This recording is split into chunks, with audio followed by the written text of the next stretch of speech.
Hi everyone, welcome back to my channel. Today we are doing my September 2024 reading wrap-up. I was able to read 24 books this month, and I will say after the mediocre summer that I had, September was fantastic. I finished my 24 books to read in 2024 with Heir, which I loved, and then also A Dark and Drowning Tide, which sadly I did not love, but I'll talk about both more during the review portion. This is my completed reading tracker, and sadly I didn't get to any of my TBRs, but it was just a busy month of reading other things. For my favorite book of the month, it was definitely Heir by Saaba Tahir, and then our book club pick for this month, the theme was a book that starts with the letter P, so we chose Piranesi by Susanna Clarke. And not only was September a great reading month for me, it was also a great month for new book releases. I acquired quite a few of them, including The Gods Below, Haunt Sweet Home, Immortal Dark, Celestial Monsters, The Games Gods Play, The Ending Fire, Lucy Undying, The Scarlet Throne, Vilest Things, A Dark and Drowning Tide, and An Academy for Liars. So as you can see, my title page somehow says August. I don't know why. I think because the weather where I live has still been so hot this late into the season that my brain just thought it was still summer. And so I made the title of this page August, but I did go back afterwards and switch it to September. But yes, here are the book covers for all of the books that I read in September. Again, this was such a good reading month. It totally made up for the lackluster reading that I've been having in previous months. And if you watched any of those videos, you definitely heard me talk about how upset I was getting with the just subpar reading experience that I was having. So September was just so refreshing, so exciting. So many of my most anticipated reads came out this year, including Andrea Stewart's newest book, The Gods Below, as well as the ending to the Ending Fire trilogy by El-Arifi. And then I started the Jasmine Throne series, which has been on my personal TBR for quite a long time. The third book comes out in November, so I want to get the first and second book of that series read. And then, of course, Heir by Saaba Tahir came out, and that is a book that takes place in the Ember and the Ashes world, but 20 years later. And then I just also read the Wild Robot series because the movie was coming out and I absolutely loved it. But again, I'll talk about some of these books during the review portion. But moving on to the stats for this month. Of the genre, of course, 11 of them were fantasy, 5 of them were sci-fi, 4 of them were mystery, 3 of them were middle grade, 3 of them were in the LGBTQIA+ genre, and 2 of them were nonfiction. For the demographics, 16 were by Caucasian authors, 4 of them were by LGBTQIA+ authors, 4 were by API authors, 2 of them were by Black authors, and 2 books were by Latinx or Hispanic authors. And then for the format, 79% of the books that I read were in audiobook format, 17 were in digital, and 4% were print. For the rating, I had 5 5-star books, which might be a record. I had 11 4-star books, 7 3-star books, and only 1 2-star book. And then for the tags that I track, 11 of the books I read I got from my local library, 10 of the books I read I own, 7 of the books I read were advanced copies or ARCs, 5 of them I listened through the Everand app, and 3 I listened to on Spotify. And then for the length of the books, about 50% of the books I read were under 300 pages, while 30% were between 300 and 499 pages, and then 20% of the books I read were over 500 pages long. So it was definitely nice to see some not only different genres but different book lengths in the books I read this month. And again, I was happy to be utilizing some of the subscriptions that I own, like Everand and Spotify. And of course, seeing 5 books rated 5 stars, I'm very stingy with my 5-star ratings, so I was very excited about that. But now on to the reviews. Starting off with The Gods Below by Andrea Stewart. This first in a new series is set in a world ravaged by ancient magic where precious gemstones bestow magical abilities on the few individuals able to harness their power. This new series unfolds against a backdrop of clandestine power struggles and battles between gods, centering on Hakara, a young woman determined to find her missing sister, even if it means leading a rebellion against the gods themselves. As a huge fan of Stewart's Drowning Empire series, I eagerly anticipated diving into this new world she has crafted. In many ways, The Gods Below showcases all the elements I adore about Stewart's writing: her intricate world building, her engaging prose, and a cast of characters whose fates are intricately entwined.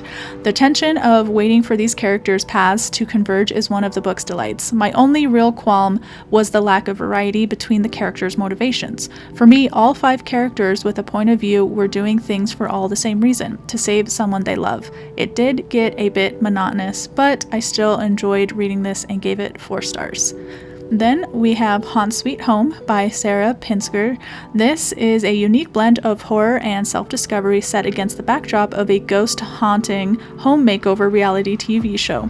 The story follows Mara, an aimless 20-something who takes a job as a night shift production assistant on her cousin's show, Haunt Sweet Home. As Mara quickly learns, her new role is steeped in duplicity, hiding fog machines in the woods and orchestrating scares to entertain the audience and spook the homeowners. I found this book to be a quick and entertaining read, perfect for fans of light horror or those looking for a spooky read during Halloween season. Pinsker cleverly uses the setting of a reality TV show to explore deeper themes of identity and self-deception. While most of the scares are knowingly staged by the crew, there's a creeping unease that suggests something more sinister might be lurking in the shadows. I gave this novella 4 stars. Next up, we have one of my sci-fi reads of the month, The Escher Man by T.R. Napper. This is the first book of his that I've read, but I have others on my TBR list. But this book is a gripping sci-fi thriller that plunges you into a dystopian future where memory manipulation is the ultimate weapon. The story follows Endel Endgame Ebbinghaus, the head of security for a powerful drug cartel in Macau, as he battles not only external enemies but also the erasure and rewriting of his own memories. Haunted by the fragments of his estranged family and his desire for a way out, Endel finds himself trapped in a labyrinth of his own mind, unable to distinguish friend from foe, or even his own true identity. With a distinct Blade Runner-esque atmosphere, Napper masterfully combines vivid cyberpunk world-building with fast-paced action. The setting, wrenched with the neon-drenched chaos of Asian megacities, adds an immersive backdrop to the twisting psychological narrative. Yet, at the core of this story is the deep emotional struggle of a man searching for redemption and freedom in a world that has weaponized his very thoughts. Perfect for fans of cyberpunk and psychological thrillers.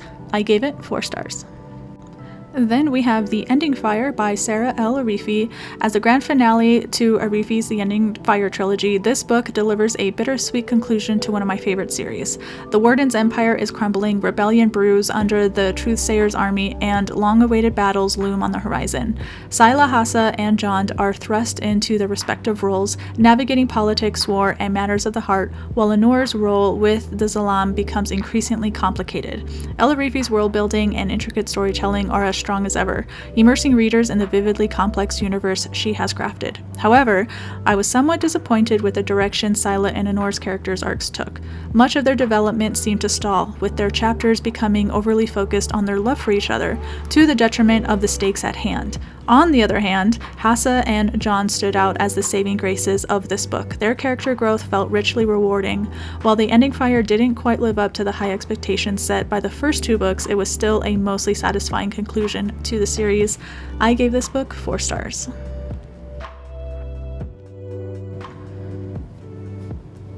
Next up is our book club book of the month, A Darker Shade of Magic by V.E. Schwab. Kel, one of the last Antari with the power to travel between parallel Londons, serves as an ambassador for Red London while secretly smuggling magical items. After a dangerous exchange goes wrong, he encounters Delilah Bard, a thief who first robs him but later becomes his unlikely ally. Together, they face perilous magic and must navigate treachery to survive and save their worlds. Our book club selection last month had me kicking myself for waiting so long to finally read this book. book. It has been on my TBR for so long and I loved every second. This was such an atmospheric fantasy read with intriguing characters, a fun magic system, and the pacing was just right to keep me fully engaged throughout. V.E. Schwab really is a master at her craft and I cannot wait to continue with the rest of her series. I gave this book 5 stars. Then we have A Dark and Drowning Tide by Alison Saft. I usually only do reviews for the books that I enjoyed reading or gave good ratings to, but because this book was part of my 24 to read in 2024 list, I am including it. This book features the main character Lorelei Caskill, a sharp-tongued folklorist who must team up with her longtime academic rival Sylvia von Wolf to solve the murder of their beloved mentor, while leading an expedition to find a fabled magical spring. The duo's quest for truth takes them deep into a dangerous and mystical world, with untold threats from shape-shifting beasts and forests that come alive at night. As Lorelei and Sylvia work together, they must resist their growing attraction and confront the secrets their mentor left behind. Despite an intriguing premise and Saft's signature atmospheric style, A Dark and Drowning Tide ultimately failed to impress. Lorelei, our main character, is difficult to connect with, coming across as bitter and resentful toward everyone, including the love interest. The pacing was also a huge issue for me. Overall, while A Dark and Drowning Tide has the ingredients of a captivating fantasy, its execution falls quite short, and the slow pacing and underdeveloped world building made it a challenging read. So I only gave it 2 stars. Okay, now moving on to the other books that I enjoyed this month, and that includes The Jasmine Throne by Tasha Suri. The Jasmine Throne begins a trilogy set in a world inspired by Indian history, where a captive princess, Milani, and a maidservant with forbidden magic, Priya, become unlikely allies. Milani is imprisoned by her tyrant brother in a decaying temple, while Priya hides her dangerous secret as she tends to the princess's chambers. When Milani discovers Priya's true identity, their fates become intertwined. Together, they embark on a journey to overthrow Milani's brother and change the Empire's future. I've been looking for a fantasy series to give me the same feeling and enjoyment than Andrea Stewart's Drowning Empire series did, and I think this might be it. I love it when the protagonists use their wits to battle in a world ruled by corrupt men, and I love it even more when those women join forces together and fall in love while taking down the patriarchy. Milani and Priya are 2 fantastic characters, and the political intrigue and magic system in this are top-notch. I'm currently reading the sequel and cannot wait for book 3 when it comes out next month. I gave it 4 stars. The Wild Robot series by Peter Brown is about a robot named Roz who wakes up alone on a remote island with no memory of how she got there. To survive, she must adapt to the wilderness and learn from the animals around her. As Roz befriends the island's creatures, she begins to feel at home, but her peaceful life is threatened when her mysterious past resurfaces. I read this entire series in a week in preparation for the movie adaptation coming out, and now I'm afraid the movie won't compare. These books hold so much genuine warmth and love that it was like you were reading a soothing cup of hot chocolate while wrapped in a cozy blanket, if you could read such a feeling. Each book explores the challenges and life experienced by our wild robot Roz, and just like our other favorite wild robot in Song for the Wild built, you become very invested in the connections they make with the world around them. I gave the first book in the series 5 stars and the rest of the books in the series 4 stars. Including the review portion are my 2 final books that I read this month, one of them being Heir by Saaba Tahir, my favorite book of September. This is a gripping introduction to a new duology set 20 years after the events of An Ember in the Ashes series, featuring a compelling new cast of characters whose lives intertwine in unexpected and thrilling ways. Tahir skillfully weaves together these 3 perspectives, creating a fast-paced narrative that pulls you in immediately. The characters' missions are captivating and their individual arcs kept me hooked throughout. While some characters, like Quill and Saoirse, held my attention more than others, the overall story progression and the way their paths intersect made for an engaging read. The twists and turns in the plot were satisfying, though it was the overall buildup of tension and suspense that really stood out for me. Tahir's world building continues to impress, expanding on the universe established in An Ember in the Ashes, while standing on its own for new readers. I gave it 5 stars. And lastly, we have Tender is the Flesh by Agustina Bazzarica. Marcos works at a processing plant where human meat, now legal after a virus made animal meat poisonous, is slaughtered. His wife has left him and his father is declining, so he avoids thinking about his job. When given a live specimen, he starts treating her like a human, breaking the rules. As he grows more conflicted, he begins to question what's been lost in society and what might still be saved. This book is not for the weak of heart. It is very visceral and disturbing in its themes, yet it isn't anything that couldn't happen in current society. The premise is reminiscent of Soylent Green, but taking place within the meat slaughtering industry. It isn't hard at all to switch out the image of animals being processed with humans in a world where animal meat is now poisonous to them. The political and societal behaviors around this process is all similar to how we currently view breeding, processing, and consuming animals. I recommend this book with my whole heart, but proceed with caution. I gave it 5 stars.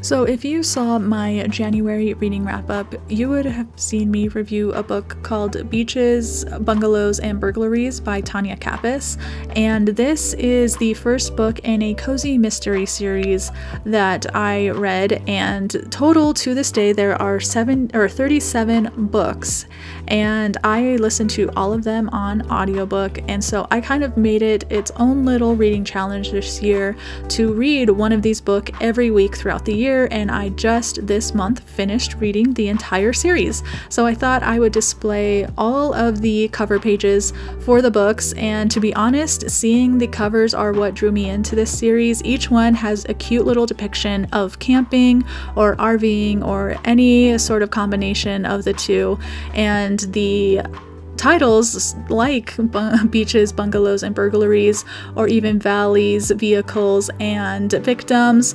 You got Lanterns, Lakes, and Larceny. You have Campfires, Courage, and Convicts. So with names like that, it was kind of hard not to be drawn into this series. And Tanya has a delightful cast of characters in this little series that you just kind of fall in love with, as well as a great narrator who narrates all the books. But I just wanted to showcase all of them because they are just so adorable and I like seeing them all in one place. But if you ever go back and watch my videos, you'll see that about each month I read up to 4 of these books, kind of sprinkled in there. But yeah, if you're looking for just some light, fun reading, and again, these books are very short. The audiobooks were never longer than 5 hours, and so if you even read the digital versions that I think are all available on Kindle Unlimited or through your library, which is where I got them, then I think you'll have a good time. So yeah, go ahead and check it out. But here is my cozy mystery challenge completed.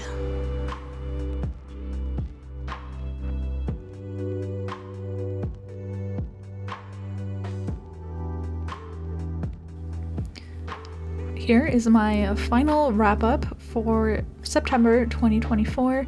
Oh man, it is hard to think that there's only 3 months left in the year, but I'm very excited for all the books that I still have left to read.